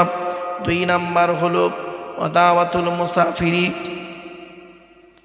মুসাফিরের দোয়া। 3 নম্বর হলো দাওয়াতুল ওয়ালিদি আলা ওয়ালাদিহি, কোনো বাপ আর মা যদি নিজের কলিজার টুকরা সন্তানের জন্য দোয়া চেয়ে যায়, বিদ্যুতের থেকে দ্রুত গতিতে বাম্মার দোয়াটা আল্লাহর দরবারে কবুল হয়ে যায়। আমার বাপেরা, অত্যাচারকৃত মানুষের দোয়া আল্লাহর দরবারে কবুল হয় কিরকম? কোনো পুরুষ যদি কোনো নারীকে, কোনো স্বামী যদি তার স্ত্রীকে, কোনো স্ত্রী যদি তার স্বামীকে অন্যায়ভাবে অত্যাচার করে, আর ওই স্ত্রী যদি বলে খোদা গো আমি অন্যায় করিনি, আমার স্বামী আমার উপরে নির্মমভাবে অত্যাচার করছে। কোনো স্ত্রী যদি তার স্বামীকে অন্যায়ভাবে অত্যাচার করে, আর ওই স্বামী যদি বলে খোদা গো আমি অন্যায় করিনি, আমার স্বামী আমার উপরে নির্মমভাবে অত্যাচার করছে, আল্লাহর তরফ থেকে গজব পড়ে যাবে। অনেক ননদ আছে দেখবেন ভাইয়ের কানে কামড়াচ্ছে যাতে ভাই ভাবিকে মারে, এই ধান্দা করে। ও যুবতী বোনেরা শুনে নাও, ঘুঁটে পড়ে গোবর হাসে, ঘুঁটে বলে তোরও একদিন আছে। তুমি ভাবি পরের মেয়েকে যদি আপন করতে না পারো, তোমাকেও একদিন লোকের বাড়ি ভাবি হয়ে যেতে হবে, আল্লাহর তরফ থেকে গজব পড়বে, বলতে আর হবে না। অনেক শাশুড়ি আছে দেখবেন নিজের মেয়েকে খাইয়ে নিয়ে ঘরের ভেতর ঢুকে পড়ল, বৌমা পরের মেয়ে খেয়েছে কি তা খবর নিল না। ও শাশুড়ি মায়েরা, আপনি বৌমা পরের মেয়েকে যদি আপন করতে না পারেন, আল্লাহ আপনারও মেয়ে দিয়েছে, লোকের বাড়ি বৌমা হয়ে যাবে, আল্লাহর তরফ থেকে গজব পড়বে, বলতে আর হবে না। সেজন্য আপনাদের বলি, অনেক বৌমা আছে দেখবেন শ্বশুর শাশুড়িকে দেখে না, খবরদার নয়। এই জন্য আপনাদেরকে আমি বলে যাচ্ছি, 1 নম্বর দাওয়াতুল মাজলুম, অত্যাচারকৃত মানুষের দোয়া আল্লাহর দরবারে কবুল হয়ে যায়, কোনো মিস যায় না। 2 নম্বর হলো দাওয়াতুল মুসাফিরি, মুসাফিরের দোয়া আল্লাহর দরবারে কবুল হয়, কোনো মিস যায় না। তিন নাম্বার হলো ওয়াদাওয়াতুল ওয়ালিদি আলা ওয়ালাদিহি, কোনো বাপ আর মা যদি নিজের কলিজার টুকরা সন্তানের জন্য যদি দোয়া চেয়ে যায়, বিদ্যুতের থেকে দ্রুত গতিতে বাম্মার দোয়াটা আল্লাহর দরবারে কবুল হয়ে যায়। এজন্য আপনাদেরকে বলে যাচ্ছি, বাপ আর মায়ের প্রতি ভক্তি, শ্রদ্ধা, সম্মান বজায় রাখবেন। জীবনে কোনো দিন বাম্মাকে কাঁদাবেন না। বাম্মাকে অত্যাচার করা হলো হারাম, হারাম, হারাম। তো আল্লাহ পাক বললেন, এক নম্বর হারামটা কি? আল্লাহর সঙ্গে শরীক করা হলো হারাম। মায়েরা বোনেরা একটু গুরুত্ব দিয়ে শুনুন। এক নম্বর শরীক হলো আল্লাহর সঙ্গে কাউকে শরীক করা হলো হারাম। আল্লাহ কবিরা গোনা, কঠিন গোনা, আল্লাহর সঙ্গে কাউকে শরীক করা। দুই নম্বর হলো পিতামাতার অবাধ্য হওয়া হলো কঠিন গোনা, কঠিন গোনা। পিতামাতার অবাধ্য হবেন না, পিতামাতাকে কষ্ট দেবেন না। তিন নম্বর হলো লা তাকতুলু আওলাদাকুম মিন ইমলাক নাহনু নারযুকুকুম ওয়া ইয়্যাহুম। আল্লাহ পাক বলছেন, তোমরা তোমাদের সন্তানদেরকে খাওয়াবার ভয়ে হত্যা করো না। অনেক মানুষ আছে দেখবেন, অনেক মা বোন আছে দেখবেন, তারা করে কি, স্ত্রীর মানে পেটে বাচ্চা এসে গেছে, দুজনে মিলে যুক্তি করে ট্যাবলেটের মাধ্যমে, ইঞ্জেকশনের মাধ্যমে, ওয়াশের মাধ্যমে ডাক্তারের কথা শুনে বাচ্চা নষ্ট করে দিল। খবরদার, বাচ্চা নষ্ট করবেন না। মায়েরা বোনেরা, আল্লাহ পাক কোরআনের অন্য জায়গায় বলেছেন, লা তাকতুলু আওলাদাকুম মিন খাশিয়াতি ইমলাক, তোমরা তোমাদের সন্তানদেরকে খাওয়াবার ভয়ে হত্যা করো না। নাহনু নারযুকুকুম ওয়া ইয়্যাহুম, আমি আল্লাহ তোমাদের খাওয়াই, তাদেরও খাওয়াই। ইন্না কতলাকুম কানা খিতআন কাবীরা, আর তাদের হত্যা করা হলো গোনায় কাবিরা, গোনায় কাবিরা, তাদের হত্যা করা। তাই মা বোনদের আমি বারে বারে বলছি, মায়েরা বোনেরা, আপনারা কোনো দিনের জন্য সন্তান হত্যা করবেন না। যে সন্তান আল্লাহ আপনাকে দিয়েছে, সেই সন্তানকে নিয়ে আপনি লালন পালন করুন। আপনি মা কিয়ামতের মাঠে জান্নাতুল ফেরদাউস পেয়ে যাবেন। জোরে বলুন সুবহানাল্লাহ। তো আমার বাপেরা, তো এক নম্বর হলো কি, আল্লাহর সঙ্গে কাউকে শরীক করা হারাম। দুই নম্বর পিতামাতার অবাধ্য হওয়া হারাম। তিন নম্বর হলো সন্তান হত্যা করা হারাম। এই তিন নম্বরের ব্যাখ্যাটা একটু বলি। সন্তান হত্যা দুই রকমের হয়, একটা বিয়ের আগে সন্তান হত্যা, একটা বিয়ের পরে সন্তান হত্যা। বিয়ের আগে সন্তান হত্যাটা কীরকম? ছেলেরা মেয়েরা অবৈধ মেলামেশা করলো, জেনা করলো, একটা পাপ কাজ। তারপরে পেটে বাচ্চা এসে গেল, বাচ্চাটাকে মেরে দিল, এই দুটো পাপ কাজ। আর বিয়ের পরে সন্তান হত্যা হলো একটা পাপ কাজ, সন্তান হত্যার পাপ কাজ। তো এই জন্য আপনাদেরকে বলে যাচ্ছি, খবরদার সন্তানকে হত্যা করবেন না। আল্লাহ পাক যাকে পৃথিবীতে দিয়েছেন, কত মানুষ সন্তান পায় না, কত ছেলে মেয়ে পায় না। আল্লাহ পাক কোরআনে বলছেন, সন্তান যাকে তাকে ইচ্ছা খুশি আমি তাকে দিই। লিল্লাহি মুলকুস সামাওয়াতি ওয়াল আরদি ইয়াখলুকু মা ইয়াশা ইয়াহাবু লিমান ইয়াশাউ ইনাসা ওয়া ইয়াহাবু লিমান ইয়াশাউ যুকুর আও ইযাউবিজুহুম যুকরানা ওয়া ইনাসা ওয়া ইয়াজআলু মান ইয়াশাউ আকিমা। আল্লাহ পাক বলছেন, আসমান পৃথিবী জমিনের মালিক হলো আমি আল্লাহ, যা ইচ্ছা তাই সৃষ্টি করতে পারি। ইয়াহাবু লিমান ইয়াশাউ ইনাসা, আমি যাকে খুশি তাকে শুধু কন্যা দান করি। ওয়া ইয়াহাবু লিমান ইয়াশাউ যুকুর, যাকে খুশি তাকে পুত্র দান করি। আবার আল্লাহ বলছেন, আও ইযাউবিজুহুম যুকরানা ওয়া ইনাসা, যাকে খুশি তাকে পুত্র কন্যা উভয় দান করি। দেখবেন দুটো ছেলে দুটো মেয়ে, আবার অনেকে দেখবেন শুধু ছেলে আছে মেয়ে নেই, আবার অনেকে দেখবেন মেয়ে আছে ছেলে নেই, আবার দেখবেন অনেকের ছেলে মেয়ে কিছুই নেই। ওয়াজআলু মান ইয়াশাউ আকিমা, আল্লাহ পাক বলছেন আমি যাকে খুশি তাকে বাঁচা করে রাখি। তাই তাহলে আপনি কেন সন্তান হত্যা করবেন? আল্লাহ পাক আরও বলছেন, ওয়াইজাল মাউউদাতু সুইলাত বিআইয়ি যামবিন কুতিলাত, ওই সমস্ত মৃত সন্তানদেরকে আমি কিয়ামতের মাঠে জীবিত করব।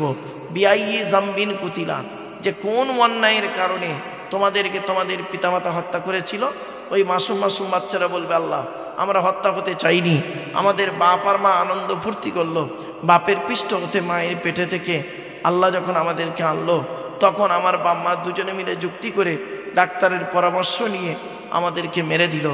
আজকের দিনে যদি জাহান্নামায় দিতে হয়, ওই বাপ আর মাকে আগে জাহান্নামায় ঢোকাও, তারপর তোমার বিচার যা হয় করিও। তাই আমার বাপেরা, সন্তান হত্যা করবেন না কোনো দিন। এটা হলো মহামারী পাপ কাজ, মহাপাপ কাজ। মা বোনেদের বলে যাচ্ছি, মায়েরা বোনেরা খবরদার এটা মাথায় রাখবেন।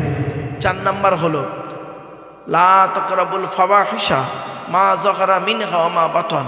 আল্লাহ পাক বলছেন যে আমি আল্লাহ তোমাদেরকে জানিয়ে দিচ্ছি, তোমরা কোনোদিন প্রকাশ্য অপ্রকাশ্য পাপ কাজের ধারে বাড়ে যাবে না।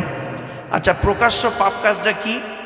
প্রকাশ্য পাপ কাজ আপনারা দেখেছেন, জেনা করা, সুদ খাওয়া, ঘুষ খাওয়া, মদ খাওয়া, জমির আল চুরি করা, হুক মেরে কারেন্ট নেওয়া, অন্যায় অত্যাচার করা, হুমকি দেওয়া, ধমকি দেওয়া, গালিগালাজ করা, ইত্যাদি ইত্যাদি প্রকাশ্য পাপ কাজ। আর গোপনে পাপ কাজ কি? যে পাপ কাজটা কেউ দেখতে পায় না, আল্লাহই দেখতে পায়। গোপনে যে করে সে পায়, সে জানে, আর আল্লাহ জানে, বাকি আর কেউ জানতে পারে না। প্রকাশ্য অপ্রকাশ্য পাপ কাজ থেকে দূরে সরে থেকো। আমার বাবাজিদের বলে যাচ্ছি, চোখ দুটো বন্ধ হয়ে গেলে কবরে যেতে হবে, কবর কাউকে ছাড়বে না, তো কবরে গেলে আপনি কি জবাব দেবেন? তাই আপনাদেরকে আমি অনুরোধ করে বলে যাচ্ছি, এই জিনিসগুলো থেকে একটু দূরে সরে থাকুন। কঠিন পাপ কাজ। আল্লাহ পাক বললেন লা তাকরাবুল ফাওয়াহিশা মা যাকারা মিনহা ওয়া মা বাতান। অনেক ছেলে এখানে বসে আছে, দাঁড়িয়ে আছে, যারা ব্যভিচারে লিপ্ত আছে, যারা পাপ কাজে লিপ্ত আছে, এলাকার যত মহিলাদের সঙ্গে অবৈধ সম্পর্ক করে আছে। অনেক মেয়ে ছেলে আছে, স্বামী থাকা সত্ত্বেও অন্য লোকের পরপুরুষের সঙ্গে পরকীয়ায় লিপ্ত আছে, কেউ জানে না, তারা দুজনে জানে, আল্লাহ জানে। খবরদার নয়, স্ত্রী থাকা সত্ত্বেও অন্য নারীর দিকে তুমি কোনোদিন জেনা করতে যেও না, কঠিন পাপ কাজ। স্বামী থাকা সত্ত্বেও তুমি অন্য পুরুষের সঙ্গে কোনোদিন জেনা করো না, এই জন্য প্রকাশ্য পাপ কাজ, অপ্রকাশ্য পাপ কাজ। অনেক আছে দেখবেন গোপনে গোপনে সুদ খায়, দেখা যায় না, বাইরে নামাজ পড়ে, রোজা রাখে, অনেক কিছু ভালো ভালো কাজ করে, আর ভেতরে ভেতরে সুদের কারবার করে, কেউ জানতে পারে না। যার কাছ থেকে নেয় সে জানে, আর ও জানে, আর আল্লাহ জানে। খবরদার নয়, গোপনে গোপনে পাপ কাজ। অনেকে দেখবেন গোপনে গোপনে চুরি করে, গোপনে গোপনে চিটিংবাজি করে, গোপনে গোপনে মুনাফিকি করে, অনেক কিছু পাপ কাজ করে। বাপেরা, কবর কাউকে ছাড়বে না, কবর কাউকে ছাড়বে না। চোখ দুটো বন্ধ হয়ে গেলে কবরে আপনাকে আমাকে শুতেই হবে, এটা মনে রাখবেন। কবর আমাদেরকে ছাড়ছে না। মা বোনেদের বলি, মায়েরা বোনেরা, আল্লাহকে ভয় করুন, আল্লাহকে ভয় করুন, আল্লাহকে ভয় করুন। কঠিন আযাব থেকে আল্লাহ যেন আমাদের বাঁচায়। তাই আল্লাহ পাক বললেন লা তাকরাবুল ফাওয়াহিশা মা যাকারা মিনহা ওয়া মা বাতান। তোমরা প্রকাশ্য অপ্রকাশ্য পাপ কাজের ধারে বাড়ে যেও না। এরপরে আল্লাহ পাক বলছেন কি, লা তাকতুলুন নাফসাল্লাতী হারামাল্লাহু ইল্লা বিল হাক্কি। আল্লাহ পাক বলছেন অন্যায়ভাবে কাউকে হত্যা করো না, অন্যায়ভাবে কাউকে হত্যা করো না। আল্লাহ যাকে হত্যা করতে বলেছে তাকে তুমি হত্যা করো আইনসঙ্গতভাবে, কিন্তু অন্যায়ভাবে কাউকে হত্যা করা হলো কঠিন পাপ কাজ, কঠিন পাপ কাজ, হারাম। আল্লাহ পাক বলছেন মান কতালা নাফসাম বিগাইরি নাফসিন আও ফাসাদিন ফিল আরদি ফাকান্নামা কতালান নাস জামিয়া ওয়া মান আহইয়াহা ফাকান্নামা আহইয়ান নাস জামিয়া। আল্লাহ পাক বলছেন কি, যে ব্যক্তি কারোর যদি জান বাঁচালো, সে যেন সমগ্র মানব জাতির জান বাঁচালো। কোনো ব্যক্তি যদি কোনো মানুষের হত্যা করলো, সে যেন সমগ্র মানব জাতিকে হত্যা করলো। মান কতালা নাফসাম বিগাইরি নাফসিন আও ফাসাদিন ফিল আরদি ফাকান্নামা কতালান নাস জামিয়া। আল্লাহ পাক বলছেন কোনো ব্যক্তি যদি কোনো ব্যক্তিকে হত্যা করে, সে যেন অন্যায়ভাবে যদি কেউ হত্যা করে, সমগ্র মানব জাতিকে হত্যা করলো। ওমান আহইয়াহা ফাকান্নামা আহইয়ান নাস জামিয়া। আল্লাহ পাক বলছেন কেউ যদি কাউকে বাঁচালো, বিভিন্ন দিক থেকে বাঁচালো, সম্মানের দিক থেকে বাঁচালো, ইজ্জতের দিক থেকে বাঁচালো, জানের দিক থেকে বাঁচালো, মানে পাপ কাজ থেকে বাঁচালো, ওমান আহইয়াহা ফাকান্নামা আহইয়ান নাস জামিয়া, সে যেন সমগ্র মানব জাতিকে বাঁচালো। তা আমার বাপেরা, এটা মাথায় রাখুন আপনারা, এতে আপনাদের বুঝতে সুবিধা হবে, জানতে সুবিধা হবে। তাই আপনাদেরকে আমি অনুরোধ করে বলে যাচ্ছি। তা 5টা হারাম হলো কি কি? 1 নম্বর আল্লাহ বললেন আল্লাহ তুশরিকু বিহি শাইয়্যা, আল্লাহর সঙ্গে কাউকে শরীক করো না। ওয়া বিল ওয়ালিদাইনি ইহসানা, পিতামাতার সেবা যত্ন করো। তিন নাম্বার হলো ওয়ালা তাকতুলু আওলাদাকুম মিন ইমলাক, সন্তান হত্যা করো না, কোনো নাফসকে হত্যা করো না, তোমরা তোমাদের সন্তানদেরকে হত্যা করো না। নাহনু নারযুকুকুম ওয়া ইয়্যাকুম, আমি আল্লাহ তোমাদেরও খাওয়াই তাদেরও খাওয়াই। চার নাম্বার হলো ওয়ালা তাকতুলু ওয়ালা তাকরাবুল ফাওয়াহিশা মা যাগারা মিনহা ওয়া মা বাতান, প্রকাশ্য পাপ কাজের দ্বারে বাড়ে যেও না।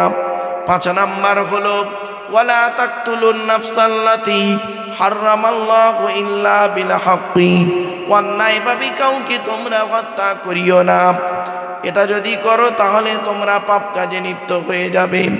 এরপরে আল্লাহ জানিয়ে দেয় ওয়ালা তাকরাবু মালাল ইয়াতীমি ইল্লা বিল্লাতী হিয়া আহসান হাত্তা ইয়াবলুগা আশুদ্দা।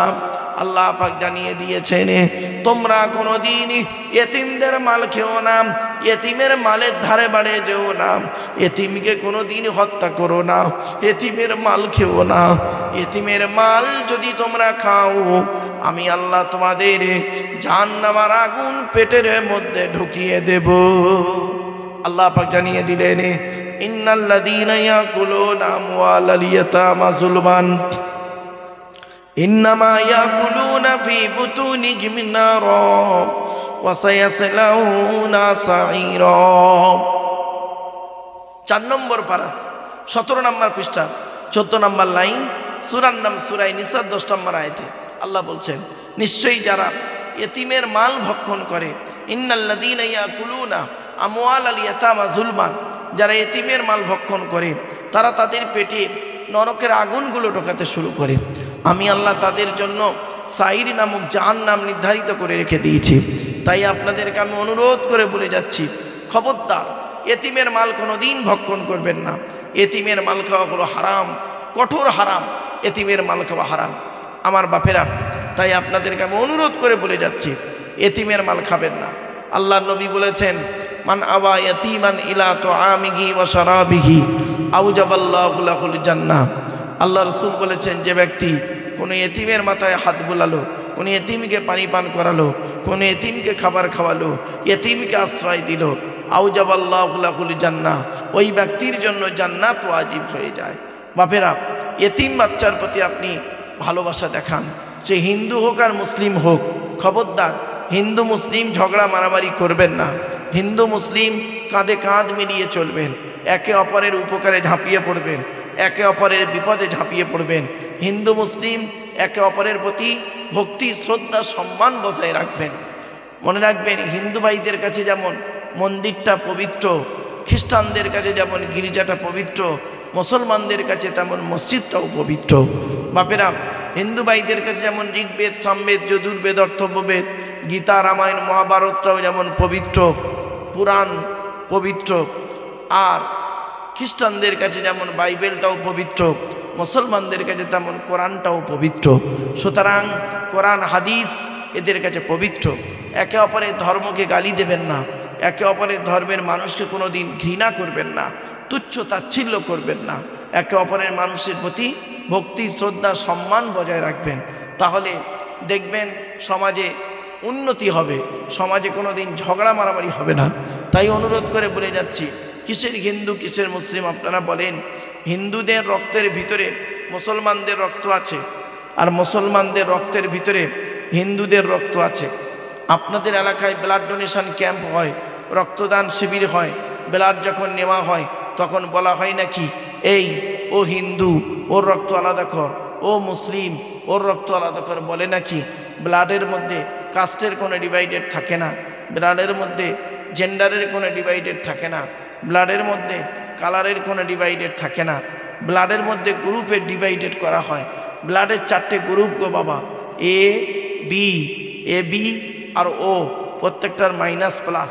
একটা হিন্দুর রক্তের ভিতরে 3টে জিনিস পাওয়া যায়, লোহিত কণিকা, শ্বেতকণিকা, অনুচক্রিকা, as a same no difference. একটা মুসলমানের রক্তের ভিতরে ওই 3টিই পাওয়া যায়। তাহলে কেন মারামারি করেন? একই কলের জল খাই, একই রাস্তায় চলি, একই আকাশের নিচেই থাকি, একই অক্সিজেন বারে বারে নিই, কার্বন ডাইঅক্সাইড ছেড়ে দিই, একই সূর্যের আলো গায়ে লাগাই, একই চাঁদের প্রতিফলিত রশ্মি রাতে ব্যবহার করি। খবরদার বাপেরা, একে অপরের মধ্যে মারামারি ঝগড়া ফিতনা ফাসাদ, একে অপরের মধ্যে গণ্ডগোল হিংসাত্মক মনোভাব নিয়ে চলবেন না। মনে রাখবেন, হিংসা করে কেউ কোনো দিন জয়লাভ করতে পারে না। কেউ কাউকে হুমকি দিয়ে কোনো দিন উঁচু জায়গায় যেতে পারে না। আল্লাহ বলে, বান্দা শোন, পৃথিবীর সমস্ত হুমকি আমার কাছেই সব জিরো। এজন্য আপনাদেরকে আমি অনুরোধ করে বলে যাচ্ছি। তাই 6 নাম্বারটা হলো লা তাকরাবু মালাল ইয়াতীমি ইল্লা বিল্লাতি হিয়া আহসান হাত্তা ইয়াবলুগা আশুদ্দা। যতক্ষণ না সেই ইয়েতিম বাচ্চারা প্রাপ্তবয়স্ক হচ্ছে, ততক্ষণ পর্যন্ত তোমরা তাদের মালের ধারে বাড়ি যেও না। খাওয়া তো দূরের কথা, মালের ধারে বাড়ি যেও না। ছোট্ট একটা উদাহরণ দিচ্ছি, শুনে নিন। মা বোনেরা ভালো করে শুনুন। আবু জাহাল একটা ইয়েতিম বাচ্চার মালিক ছিল। তো ইয়েতিম বাচ্চাটা যখন বড় হওয়ার পরে আবু জাহালকে গিয়ে বলছে যে, চাচা, আমি শুনেছি আমার আব্বা মারা যাওয়ার আগে আপনার কাছে অনেক টাকা পয়সা ধনসম্পদ দিয়েছে। তা আমি তো এখন বড় হয়েছি, তা আমার হক আমাকে ফিরিয়ে দিন। তখন আবু জাহাল তাকে তুচ্ছ তাচ্ছিল্য করে তাড়িয়ে দিয়েছিল, ওই ইয়েতিম বাচ্চাটাকে। আর এদিকে আবু সুফিয়ান বলে একজন ব্যক্তি ছিল, সে একটা উট জবে করেছিল। একটা গরিব মানুষ বেচারা কয়েকদিন খেতে পায়নি, এসে আবু সুফিয়ানকে বলেছিল যে, আমি শুনেছি আপনি একটা উট জবে করেছেন, তো উটের গোস্ত একটু আমাকে দেবেন, আমি একটু খেয়ে তৃপ্তি পাবো। তো তখন আবু সুফিয়ান একবার দুবার তিনবার বলতে বলতে একটা লাঠি নিয়ে লোকটার মাথায় মেরে দেয়। তো এই দুই ব্যক্তি, ওই ইয়েতিম বাচ্চা আর এই অভাবী মানুষ, দুজনেই রাসূলুল্লাহর দরবারে গেলেন। আল্লাহ পাক তখন এই সূরা নাজিল করে মানুষদেরকে জানিয়ে দিলেন, আরাআইতাল্লাযী ইউকাযযিবু বিদ্দীন ফাযালিকাল্লাযী ইয়াদুউল ইয়াতীম। আল্লাহ পাক বলছেন, তুমি আরাআইতাল্লাযী ইউকাযযিবু বিদ্দীন, তুমি কি দেখো নাই যারা দ্বীন ইসলামকে মিথ্যা বলে? ফাযালিকাল্লাযী ইয়াদুউল ইয়াতীম, যারা এতিমদেরকে ধাক্কা দেয়, এতিমদের খাওয়ার উৎসাহিত দেয় না, এতিমকে গালি দেয়, এতিমকে কষ্ট দেয়, এতিমকে মারধর করে, এতিমের প্রতি অত্যাচার করে, এতিমকে তুচ্ছ তাচ্ছিল্য করে। এজন্য খবরদার বলে যাচ্ছি, ফাযালিকাল্লাযী ইয়াদুউল ইয়াতীম, এতিমকে কোনোদিন ধাক্কা দেবেন না। ওয়ালা ইয়াহুদ্দু আলা তুআমিল মিসকিন, মিসকিনদের খানার উপরে যারা উৎসাহিত দেয় না। ফাওয়াইলুল লিল মুসাল্লিন, ওই সমস্ত নামাজিরা হলো জাহান্নামী, ওই সমস্ত নামাজিরা হলো জাহান্নামী। আল্লাযীনা হুম আন সালাতিহিম সাহুন, যারা নামাজ থেকে উদাসীন, যারা নামাজ থেকে উদাসীন। বাপেরা, আপনাদের করজোড়ে বলে যাচ্ছি, নামাজ কারোর জন্য মাপ নাই, নামাজ আপনাকে পড়তেই হবে। সারা দিনে হলো 5 ওয়াক্ত নামাজ ফরজ। যে ফজরে হলো 4 রাকাত, 2 রাকাত ফরজ, 2 রাকাত সুন্নাত। জোহরে হলো 12 রাকাত, 4 রাকাত সুন্নত, 4 রাকাত ফরজ, 2 রাকাত সুন্নত, 2 রাকাত নফল।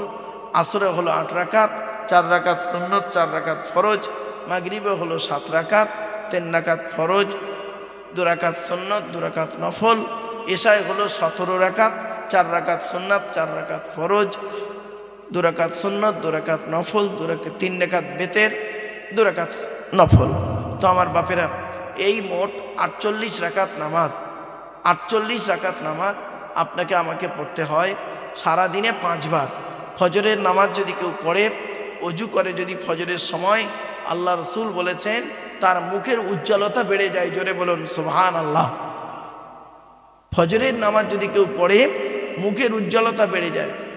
আপনাদের আমি অনুরোধ করে বলে যাচ্ছি, 5 ওয়াক্ত নামাজ পড়বেন, ফজরের নামাজটা আদায় করবেন, জোহরের নামাজ আদায় করবেন, আসরের নামাজ আদায় করবেন, মাগরিবের নামাজ আদায় করবেন, এশার নামাজ আদায় করবেন। মা বোনেদের বলে যাচ্ছি, মায়েরা বোনেরা, 5 ওয়াক্ত নামাজ ফরজ। বিশেষ ব্যক্তি বিশেষ কারণ ছাড়া আপনি দাঁড়িয়ে দাঁড়িয়ে নামাজ পড়তে না পারলে বসে বসে পড়তে হবে, বসে বসে পড়তে না পারলে শুয়ে শুয়ে পড়তে হবে, শুয়ে শুয়ে পড়তে না পারলে ইশারাতেও আপনাকে নামাজ পড়তে হবে। নামাজ কারোর জন্য মাপ নাই। তাই আপনাদেরকে আমি অনুরোধ করে বলে যাচ্ছি, এই দেহ নিয়ে বসে আছেন, এই দেহ কবরে যাতে টাটকা থাকে সেই চেষ্টা করতে গেলে আপনাকে পৃথিবীতে নামাজটা আদায় করে যেতে হবে। কত মানুষের দেহ 30 বছরের লাশ গো বাবা, 30 বছরের লাশ আজও পর্যন্ত পচেনি, কাফনটাও পচন ধরেনি। এমন ইতিহাস আজও দেখা গেছে। 30 বছরের লাশ। তাই আপনাদেরকে আমি অনুরোধ করে বলে যাচ্ছি, নামাজ কারোর জন্য মাপ নাই। যুবক ছেলেদের জন্য বলছি, যুবকেরা নামাজের পথে এসো, আল্লাহর ঘরে এসো, আল্লাহমুখী হও। মা বোনেদের বলছি, মায়েরা বোনেরা নামাজ পড়ুন, নামাজ পড়ুন। নামাজ কারোর জন্য মাপ নাই। মনে রাখবেন, আপনি যদি একজন পুরুষ যদি 4 জনকে খুশি করে জান্নাতি। 1 নাম্বার, তুমি তোমার রব আল্লাহকে খুশি করো। 2 নাম্বার, তুমি তোমার নবীকে খুশি করো। নবী যেভাবে জীবনযাপন করতে বলেছে সেইভাবে জীবনযাপন করো। 3 নাম্বার হলো তুমি তোমার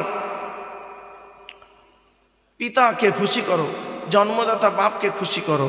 বাপকে কোনোদিন কাঁদাইও না, জন্মদাতা বাপকে খুশি করো। 3 নাম্বার হলো 4 নাম্বার হলো তুমি তোমার মাকে খুশি করো। হকের উপরে তুমি তোমার মাকে খুশি করো।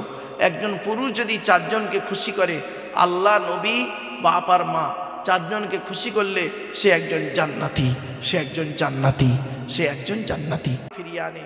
বাবা, আপনাদের অনুরোধ করে বলে যাচ্ছি, জলসা দেবেন ঠিকই, মেলা বসাবেন না, মেলা বসাবেন না বাপ।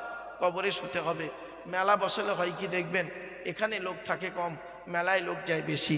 তবে বেশ কিছু জেলা আছে পশ্চিমবাংলায় যেখানে মেলা তো দূরের কথা, একটা চায়ের দোকান পর্যন্ত বসে না, জলসা হয়, চায়ের দোকান বসে না।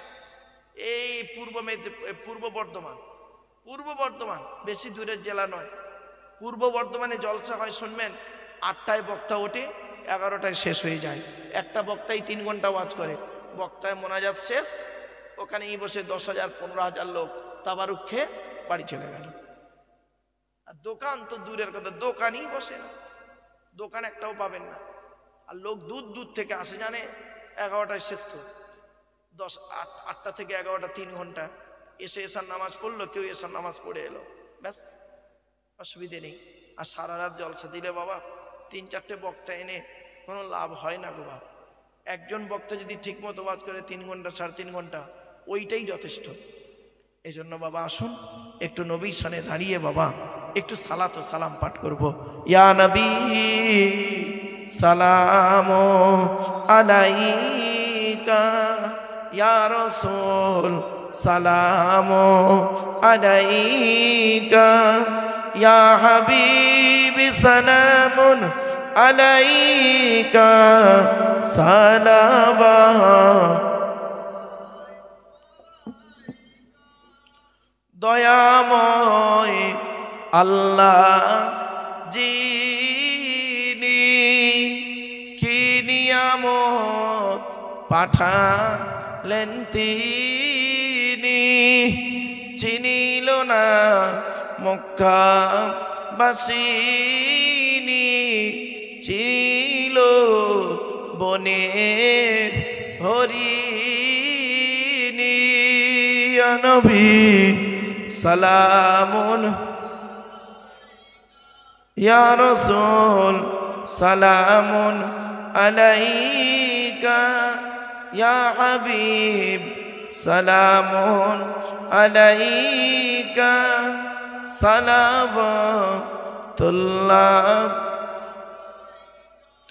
জিবরাইল দিলেন যে আওয়াজ, খুলে গেল আসমানের দুয়ার। এসেছেন নবী দের সরদার করিতে আল্লাহ রদিদার। ইয়া নবী সালামুন আলাইকা, ইয়া রাসূল সালামুন আলাইকা, ইয়া হাবিব সালামুন আলাইকা সালাওয়াতুল্লাহ। ইয়া নবী সালাম লও আমার, ইয়া রাসূল সালাম লও সবার, ইয়া হাবিব সালাম লও এই জলসার আমরা যে নাদান গুনাহগার।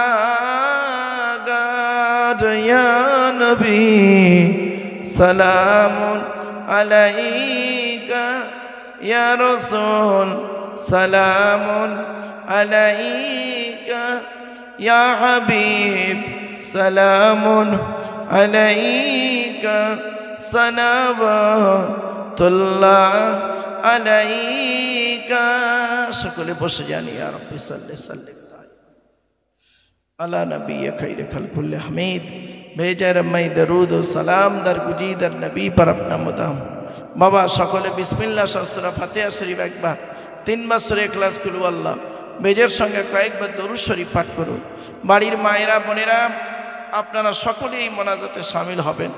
मा बोनेरा सकले शामिल हबेन। आपनारा कुरान शरीफ पढ़े आसबेन बाड़ी थेके। आपनारा कुरान पढ़ा शिखे नेबेन इमाम साहेबेर काछे बसे। কোরআন পড়া শিখে নেবেন মাত্র 30 মিনিট করে প্রতিদিন বসবেন। দু মাসে কোরআন পড়া শেখা হয়ে যাবে। কোরআন শেখা হয়ে যাবে। আপনারা কোরআন শেখো। অনুরোধ করে বলে যাচ্ছে আপনাদের বাবা কোরআন হাদিস ইজমা কিয়াস মোতাবেক জীবন যাপন করুন। চোখ দুটো বন্ধ হয়ে গেলে সব শেষ। একে অপরকে গালি না দিয়ে নিজের দিকে আঙুলটা তুলুন। দেখবেন খুব চিন্তিত হয়ে যাবে। आज আমরা একে অপরকে গালি দিই, একে অপরকে উল্টোপাল্টা বলে ফেলি। খবরদার না বাবা, চোখ দুটো বন্ধ হয়ে গেলে সব শেষ। কোটি কোটি টাকার মালিক ধ্বংস হয়ে গেল।